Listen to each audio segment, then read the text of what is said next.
As I read this book, I found a lot of great pieces of wisdom. However, I also read a lot of parts that left a lot to be desired. Let's talk about that.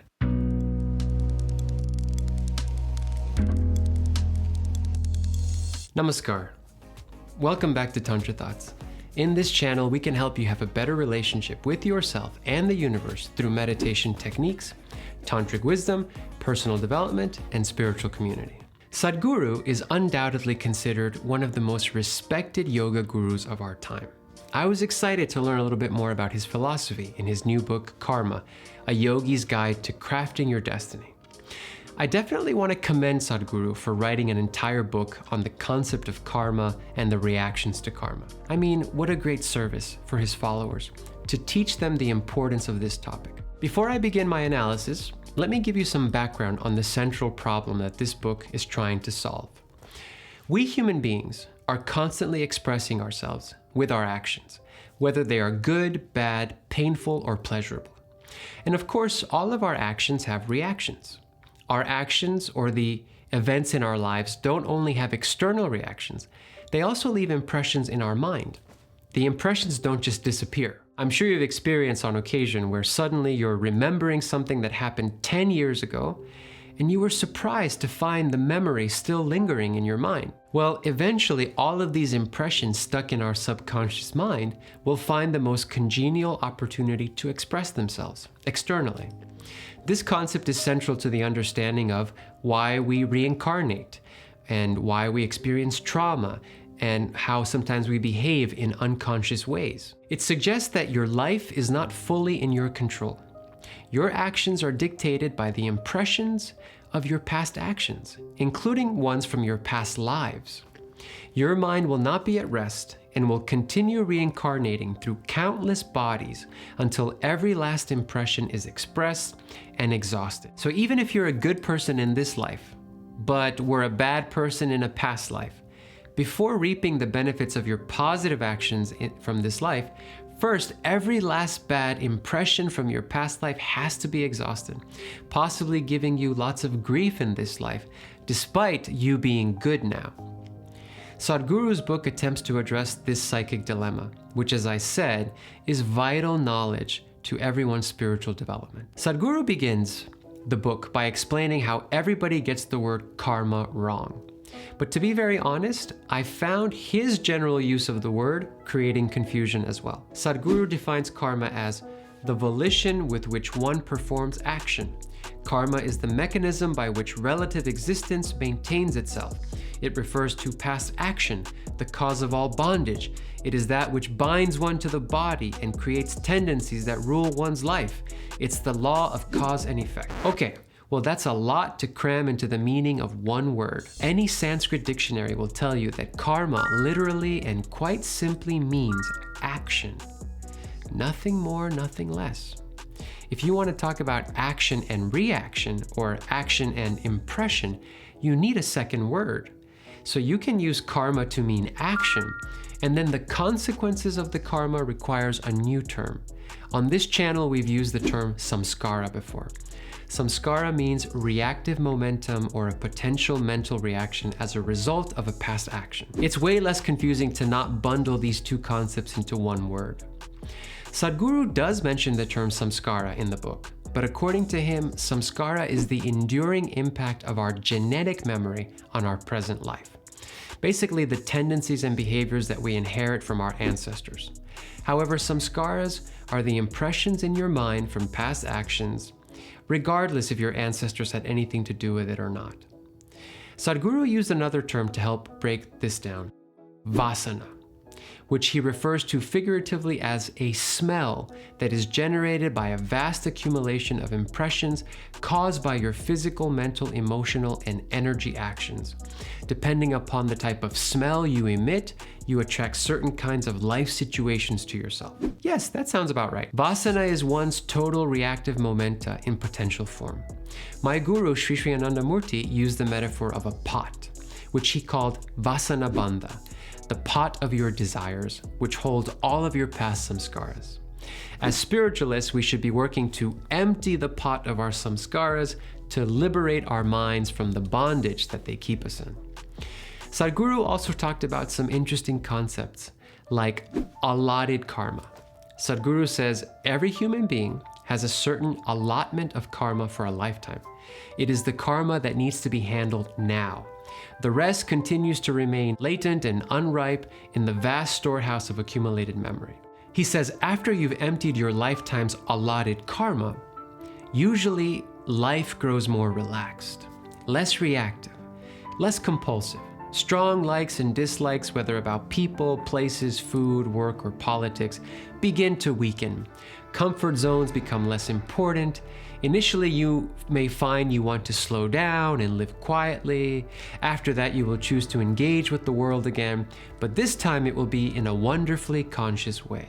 As a guru, you would think Sadhguru wants his disciples to exhaust their samskaras as fast as possible. However, I found some contradicting messages regarding this. In one section, Sadhguru says, every spiritual process is essentially about digging into the storehouse of accumulated karma.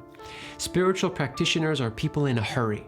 They want to dig up as much as possible and work it out rather than wait for each allotment to ripen in its own time. This is why so much of the spiritual process is action-oriented. Spiritual seekers want to handle 10 lifetimes of karma in a single lifetime, if they can. The spiritual journey also teaches them to avoid accumulating new karma and to limit the consequences of their allotted karma. In this manner, they work through large karmic volumes at great speed. Well, that's very inspiring, urging his followers to exhaust their samskaras as soon as possible. But in other sections of the book, he contradicts himself by saying, don't worry about getting rid of karma. Just concern yourself with how not to acquire new karma. This anxiety, I want to get rid of my karma, will itself breed more karma. So don't get caught up with how to burn it all up. Karma will melt down with the process of life itself. Living is itself burning karma. Well, honestly, I found these conflicting messages to be unhelpful. Another issue I had with the book is that Sadhguru did not provide much spiritual techniques for how to burn one's samskara. It seems he may be withholding some of this knowledge because he mentions that there's a special advanced technique called karma samyama, which is a meditation that brings layers of the unconscious mind to the surface to dissolve them. I assume this is some kind of advanced meditation lesson. Believe me, I'm all for meditation lessons becoming more advanced as you go up the ladder.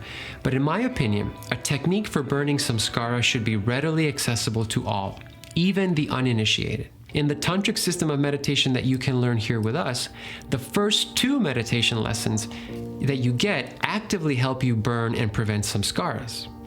In our community, we also teach a practice called Guru Puja, which is a visualization that allows you to offer your samskaras in the form of mental flowers to the feet of the Supreme Consciousness.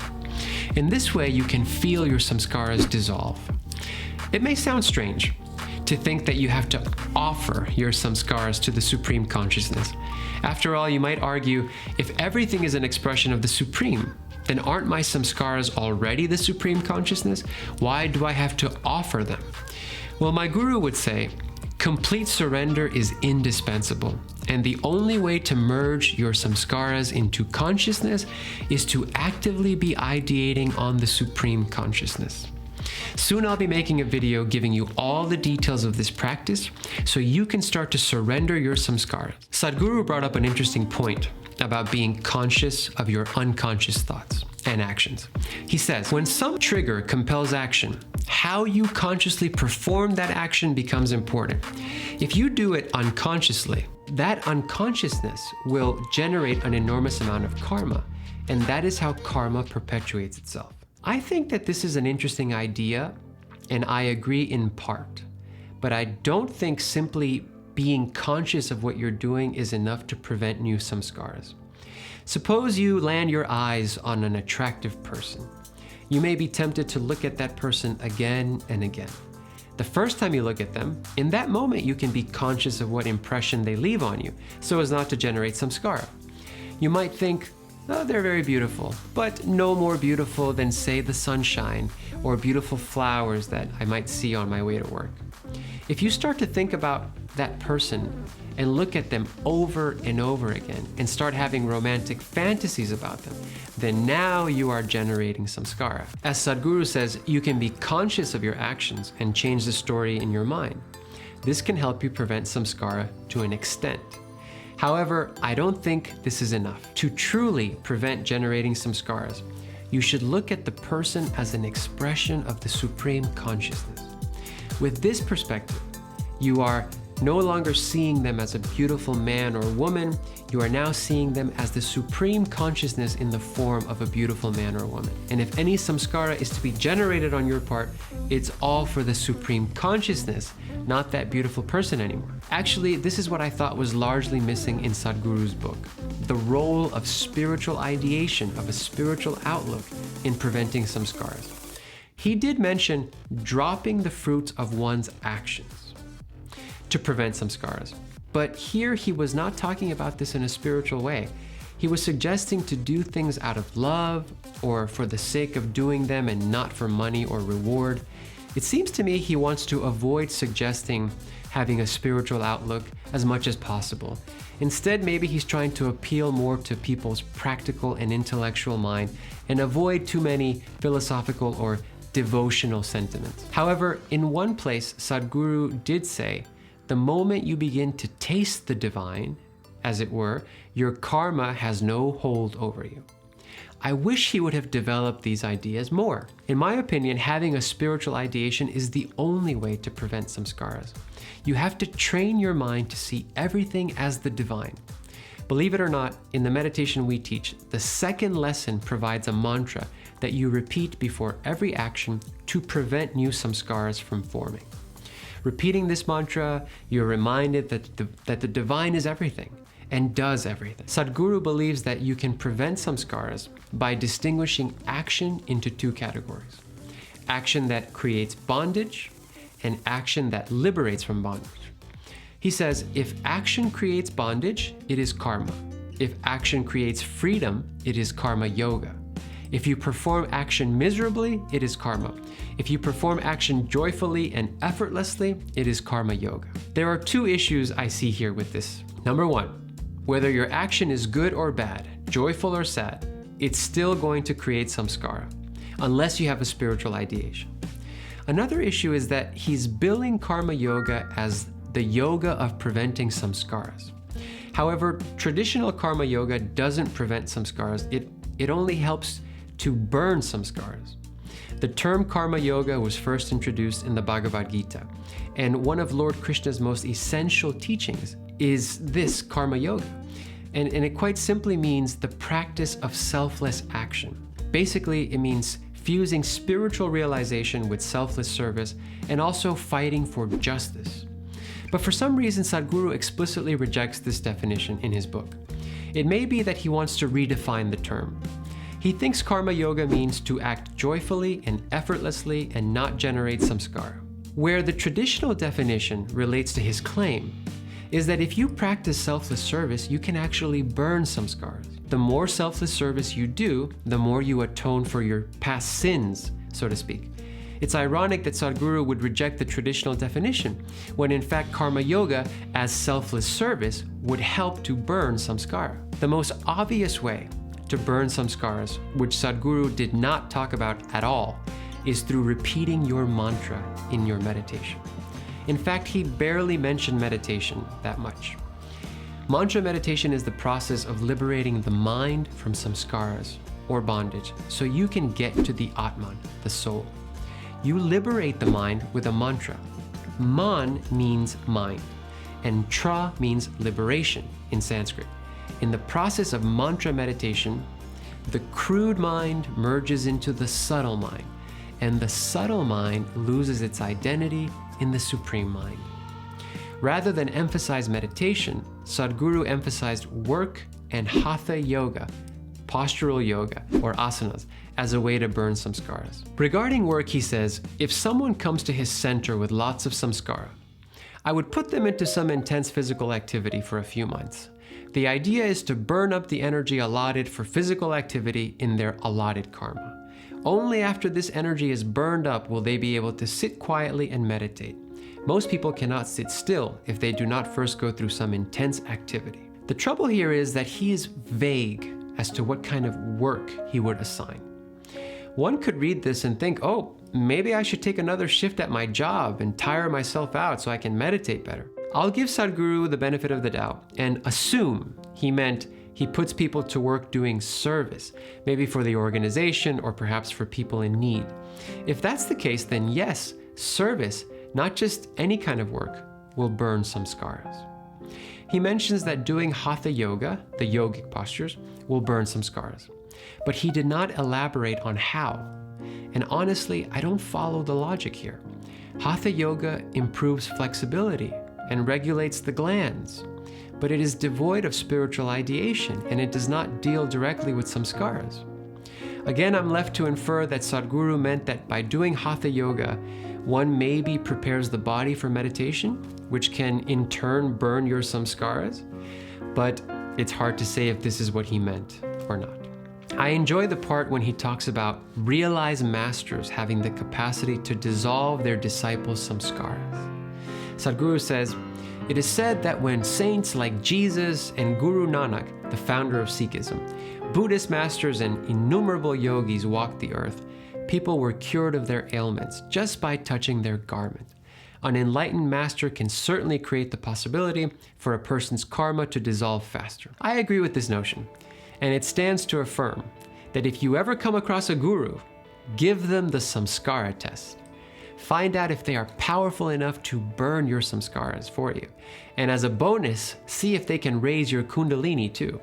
If they can do all of this, then I would take them as my guru, but only if they can do those things. There's a question and answer section at the end of his book, and I found a contradiction there. Somebody asked Sadhguru if it's possible to work out one's samskara in a disembodied state, presumably after death, or does one have to take on another body and enter the human form again? Sadhguru basically says, no, you can't work your samskaras out in between reincarnations, which makes total sense, because the whole point of a mind taking on a new body is so that they can come back to express the samskaras from the previous life. What I find contradicting is that at the end of the response, Sadhguru says, if you wish to assist others who have died, there are certain dimensions and possibilities of sadhana, spiritual practice, that I will be opening up in the coming years so we can genuinely do something to help those who are in the disembodied state, help them with their samskara. Not only is he contradicting himself here, that people can burn samskara in death, he also sounds a bit like the Mormons, who have a morbid practice of baptizing the dead who are still in purgatory. The question and answer section at the end of the book had many good questions, but there's one central yet broad question that I did not find answered. And that question is, why is it necessary at all for human beings to develop samskara and to burn samskara in the first place?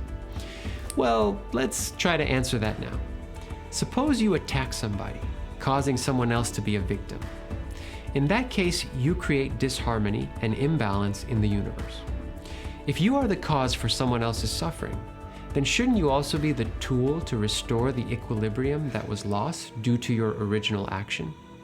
If the universe is to have some order, it may stand on the law of equilibrium and cause and effect. Every action has a reaction, and every wrong must be made right, whether in this lifetime or the next. Now, I want to talk more about yoga psychology, karma, and samskara with you. So click on the video right over there, and we can break down the concept of samskaras from the beginning and how you can prevent them from unconsciously running your life. Click right over there, and we'll continue this conversation. Namaskar.